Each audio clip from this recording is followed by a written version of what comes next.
आवाज news true voice.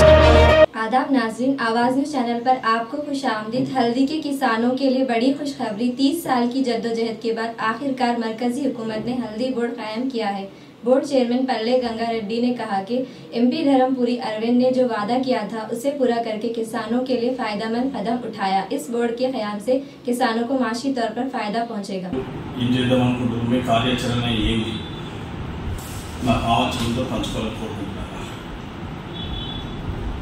పసుపు board విషయంలో ఈ ప్రాంతంలో రైతులు అనేక సమస్యలు పోరాటం చేసింది. దాదాపు 3.5 దశాబ్దాలు పోరాటం చేస్తే అనేక మంది రాజకీయ నాయకులు వచ్చిండ్రు, అనేక రాజకీయ పార్టీలు వచ్చినాయి. మాకు ఓటేస్తే మమ్మల్ని గెలిపిస్తే మేము పసుపు బోర్డు ఏర్పాటు చేస్తాం, పసుపు శుద్ధి కర్మాగారం ఏర్పాటు చేస్తాం, పసుపు పరిశోధన కేంద్రాలు ఏర్పాటు చేస్తాం, పసుపు రైతులకు అన్ని విధాలా సహకరిస్తామని చెప్పిండ్రు. కానీ అందరూ మాటలు చెప్పిన చేతల రూపంలో కానీ ఇంప్లిమెంటేషన్లో ఎవరు కూడా చేయలేకపోయింది. 2019 ఎన్నికల సందర్భంగా భారతీయ జనతా పార్టీ అభ్యర్థిగా ఇక్కడ పోటీ చేసినటువంటి అరవింద్ ధర్మపురి గారు ఆ రోజు పసుపు రైతులు గతంలో చేసినటువంటి పోరాటాన్ని, ప్రస్తుతం పడుతున్నటువంటి ఇబ్బందుల్ని గమనించి ఆ రోజు వారు ఒకటే చెప్పడం జరిగింది, నన్ను రైతులు గెలిపిస్తే నేను ఇంటికి పసుపు బోర్డు తీసుకొస్తా, ఆ పసుపు బోర్డు తీసుకురావడానికి వాళ్ళకు ఒక గ్యారెంటెడ్గా ఏదో ఒకటి చేయాలనేటువంటి ఆలోచన వారు నాతో పంచుకోవడం జరిగింది. పంచుకున్న సందర్భంగా ఆయన బాండ్ రాసి ఇద్దామనేటువంటి పదం నాతో చెప్తే బాండ్ వద్దు అనేటువంటి విషయం నేను చెప్పినాను. అయినప్పటికీ కూడా అన్న వద్దు, మనం బాండ్ రాసిస్తేనే మనకు కేంద్రంగా ఒత్తిడి చేసేటువంటి అవకాశం ఉంటుంది, ఒత్తిడి చేసి తీసుకొచ్చే అవకాశం ఉంటుంది, మనం ఒత్తిడి పెంచేటటువంటి అవకాశం ఉంటుంది. బాండ్ రాసిస్తే మనం ఏదైనా సాధించాలని తపన ఉంటుందనే ఉద్దేశంతో రైతులు ఏ రైతు సంఘం కూడా బాండ్ రాసిమని, ఏ రైతు కూడా బాండ్ రాసిమని చెప్పాలి, ఏ రైతులకు కూడా బాండ్ పేపర్ రాసి రైతు చేతిలో పెట్టలేదు. ఆయన ఎన్నికల కంటే పోలింగ్ కంటే 3 రోజుల ముందు బాండ్ పేపర్ రాసి సోషల్ మీడియా పెట్టింది. ఆ సోషల్ మీడియా పెట్టిన తర్వాత ఆయా ఎన్నికలైన ప్రజలను విశ్వసించిండు, రైతులను విశ్వసించిండు, ఓటేషన్లు గెలిపించిన తర్వాత ఆయన ఎప్పుడైతే ఎన్నికైనా మొదలుకొని మొదటి రోజు నుంచి పసుపు బోర్డు గురించే ఆయన ప్రయత్నం చేయడం జరిగింది. ఢిల్లీలో ఇక్కడికి ఏదైతే తీసుకుని ఢిల్లీలో సమావేశాలు ఏర్పడడం, అక్కడ ప్రధానమంత్రిని, అగ్రికల్చర్ మంత్రిని, అదేవిధంగా కామర్స్ మంత్రిని రెగ్యులర్గా మంత్రులను కలవడం, పసుపు బోర్డు విషయం ఆయన మొత్తం ఇక్కడ గెలిచి నుంచి మొత్తం ఆయన పని చేసినంత పసుపు మీద పనిచేసింది. అనేక సార్లు ఎక్కనే ఆఫీస్ లేదు, కలవని మంత్రి లేడు, అలాగ తిరిగి చాలా పనిచేసిండు. ఆ పనిచేస్తున్న క్రమంలో మనకు స్పైసెస్ బోర్డు రీజనల్ ఆఫీస్కు తీసుకొచ్చిండు. దాదాపు ఈ ప్రాంతాల్లో 30 కోట్ల రూపాయలు శాంక్షన్ చేయించి రైతులకు కూడా కొంత హెల్ప్ చేసే ప్రయత్నం చేసిండు. ఇవన్నీ చేసినప్పటికీ కూడా ఇక్కడ ఉన్నటువంటి టీఆర్ఎస్ గుండాలు కానీ, టీఆర్ఎస్ నాయకులు కానీ ఏ రకంగా అవాకులు చవాకులు వేసిండు, ఏ రకంగా దాడులు చేయించారు, ఏ rకంగా ఇంటి ముందు పసుపు పోయించడం, ఇంటి ముందు ఏ రకంగా కార్లు వాగ్దాలు పడుకోవడానికి ఉండాలని పెట్టి ఏ రకంగా హరాస్మెంట్ చేసిన మనం చూసినాం. కానీ ఆయన రైతులకు సాధించాలని తప్పతో బాండ్ రాసింది తప్పితే ఇంకో ఉద్దేశం కాదని. కాబట్టి రైతులను విశ్వసించిన దానికి రైతుల నమ్మకాన్ని వమ్ము చేయకుండా తన 5 సంవత్సరాల పదవీ కాలంలో పసుపు బోర్డు భారత ప్రధానమంత్రి చేత పాలమూరు కేంద్రంగా పసుపు బోర్డు అనౌన్స్ చేయించి ఆ తర్వాత నిజామాబాద్ తీసుకొచ్చి నిజామాబాద్ రైతుల సమక్షంలో నిజామాబాద్ రైతులకు స్పష్టంగా నేను పసుపు బోర్డు మీ ఎంపీ కోరిక మేరకు మీ ఎంపీ గారు పడినటువంటి కష్టానికి మేము పసుపు బోర్డు ఇక్కడ మీ రైతుల ఆకాంక్షల మేరకు మేము పసుపు బోర్డు ఏర్పాటు చేస్తున్నామని చెప్పడం జరిగింది. అదేవిధంగా పసుపు బోర్డు ఏర్పాటు చేయడమే కాదు, పసుపు బోర్డు కేంద్ర కార్యాలయాన్ని కూడా ఇక్కడే ఏర్పాటు చేస్తామని చెప్పడం జరిగింది. ఎన్నికల తర్వాత చేస్తామని చెప్పిండు. అదేవిధంగా పార్లమెంట్ ఎన్నికలు అయిన తర్వాత పసుపు బోర్డు ఏర్పాటు కోసం మా ఎంపీ గారు ఢిల్లీలోని దాదాపు 2 నెలల నుండి ఆ పసుపు బోర్డు ప్రకటన వచ్చిన తర్వాత మహారాష్ట్ర కానీ, ఇటు మధ్యప్రదేశ్ కానీ, ఇటు తమిళనాడు కానీ అనేక రాష్ట్రాలు ప్రయత్నం చేసినాయి. మా బోర్డు మాకు కావాలా, కేంద్ర కార్యాలయం మా దగ్గర ఉండాలనేటువంటి విషయంలో ప్రయత్నం చేయడం జరిగింది. కానీ అరవింద్ గారు ఒక ఢిల్లీలో ఉండి దాదాపు 2 నెలలు దాన్ని సాధించి పసుపు బోర్డు కేంద్ర కార్యాలయం ఇక్కడే అని చెప్పించేంత వరకు ఆయన ఢిల్లీ నుంచి కాకుండా నిజామాబాద్ని పసుపు బోర్డు కేంద్ర కార్యాలయం ఏర్పాటు చేయడం కాదు, ఈ ప్రాంతంలో పోరాటం చేసినటువంటి ప్రాంత రైతు బిడ్డ అయినటువంటి నాలాంటి భారతీయ జనతా పార్టీ కార్యకర్తకు ఒక అవకాశం ఇప్పించినటువంటి చరిత్ర కూడా ఆయనది. కాబట్టి ఆయననే ఈ ప్రాంత పసుపు రైతులే కాదు, దేశంలో ఉన్నటువంటి పసుపు రైతులు కూడా చిరకాలంగా గుర్తుంచుకుంటూ, ఎందుకంటే పసుపు బోర్డు సాధన కోసం, పసుపు బోర్డు కోసం ఎవరు ప్రయత్నం చేసిందంటే అరవింద్ గారు చేసిన విషయంలో ఇలా యావత్ దేశం గుర్తించింది.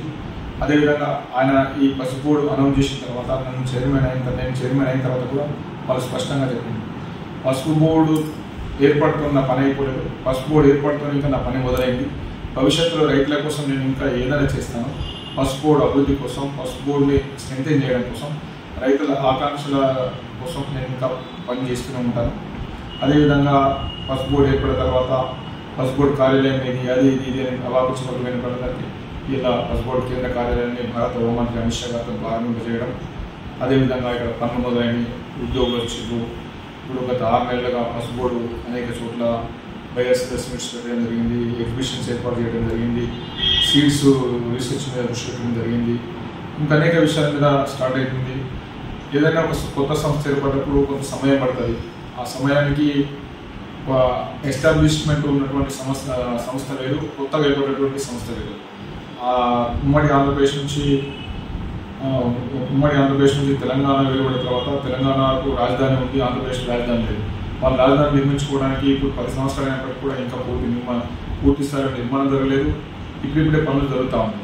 అట్లా కొంత సమయం పడుతుంది. పసుపు బోర్డు కూడా మేము గత 5 నెలలుగా అనేక పనులు చేసినప్పటికీ కూడా ఇంకా కొంత స్పైసెస్ బోర్డు నుంచి మనకు ఎంప్లాయీస్ కానీ కొత్త రిక్రూట్మెంట్ కానీ ఇంకా ఏ రకంగా మనం ముందుకెళ్ళాలనే విషయంలో కానీ, ఇంకా కొన్ని రీజనల్ ఆఫీసెస్ విషయంలో కానీ, రీసెర్చ్ విషయంలో కానీ ఇంకా అనేక విషయాలు కూడా మేము పనిచేయడానికి ముందుకెళ్తా ఉన్నాం. ఇంకా రైతులకు కావాల్సినటువంటి ఇన్పుట్స్ కానీ, రైతులకు కావాల్సినటువంటి ఏదైతే రీసెర్చ్ విషయంలో కానీ అన్ని విషయాలు కూడా మేము దృష్టి పెట్టుకొని రైతులకు స్టడీ టూర్స్ కానీ, ట్రైనింగ్ క్లాసెస్ కానీ అన్నీ కూడా ఏర్పాటు చేయాలనుకుంటున్నాం. భవిష్యత్తులో పసుపు అనేది ఒక మన వంటల్లో వాడుకోవడానికి లేకపోతే దేవాలయాల్లో వాడుకోవడానికి కాదు. పసుపు అనేక రకాలుగా ఉపయోగపడుతుంది. పసుపు ద్వారా కాస్మెటిక్స్ యూజ్ చేసుకుంటారు, న్యాచురల్ కలర్స్ యూజ్ చేసుకుంటారు, యూజ్ చేసుకుంటారు, ఆయుర్వేదాలు వాడుకుంటారు, ఫార్మస్యూటికల్స్ వాడుకుంటారు. ఇంకా పసుపుని ఏ రకంగా ఈ పసుపు ఉపయోగపడుతుంది, పసుపు అనేది చాలా రకాలుగా ఉపయోగించుకోవచ్చు. పసుపు ఇలా కోవిడ్ తర్వాత ఏ రకంగా ప్రపంచంలో డిమాండ్ వచ్చింది. ప్రపంచ డిమాండ్ని దాదాపు 65-70% భారతదేశం పూర్తి చేస్తూ ఉంది.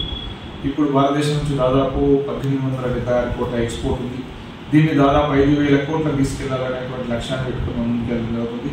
ఎక్స్పోర్ట్ పెరుగుతూనే, మార్కెట్ పెరుగుతూనే రైతు ఉత్పత్తి చేసినటువంటి పంటకు మార్కెట్ డిమాండ్ పెంచి డిమాండ్ కల్పిస్తేనే రైతుకు ధర తగ్గకుండా ఉంటుంది. కాబట్టి ఆ రకమైనటువంటి విషయాల్లో బోర్డు ఎక్కువ దృష్టి పెడుతుంది.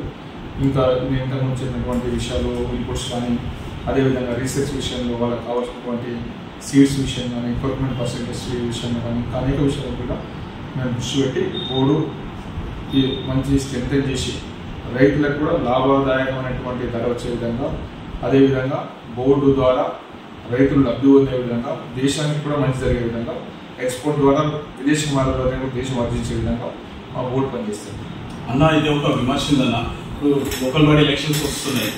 ఆ టైంలోనే అమిత్ షా గారు సెంట్రల్ మినిస్టర్ గారు రావడము, జూన్ 29 నాడు ప్రారంభించడము జరిగింది. ఇప్పుడు లోకల్ బాడీ తెల్లారితే లోకల్ బాడీ ఎలక్షన్స్ ఉన్నాయి. ఎలక్షన్స్ టెంట్ అనుకోవచ్చా? సరే, రాజకీయాలలో ఒక విషయం గుర్తుంచుకోండి.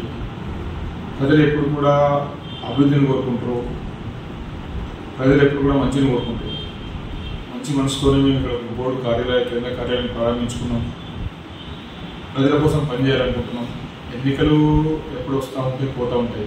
ఎన్నికల్లో ప్రజలకు నచ్చినటువంటి వ్యక్తిని పార్టీని ఎన్నుకుంటారు. ఎన్నికల విషయం ఎప్పుడు కూడా భారతీయ జనతా పార్టీ ఆలోచించలేదు. ఇది ఎన్నికల సమయం కూడా మేము అనుకోలేదు. మాకు హోంమంత్రిగా సమయం ఇచ్చిండ్రు. ఆ సమయంలో మా కార్యాలయం పూర్తయిపోయింది. రాష్ట్ర ప్రభుత్వం ఇక్కడ R&D శాఖ వారు మాకు ఒక మంచి బిల్డింగ్ కూడా ఇవ్వడం జరిగింది. వారికి కూడా కృతజ్ఞతలు చెప్పడం జరిగింది. ఆ ఆఫీస్ని మేము తొందరలో ప్రారంభించుకోవాలనుకున్నాం. అమిత్ షా గారు ఇచ్చిన సమయం మేరకు మేము ఆ బోర్డుని ప్రారంభించుకుంటున్నాం. రాజకీయాలు ఎలక్షన్లో మేము ఆలోచించలేదు.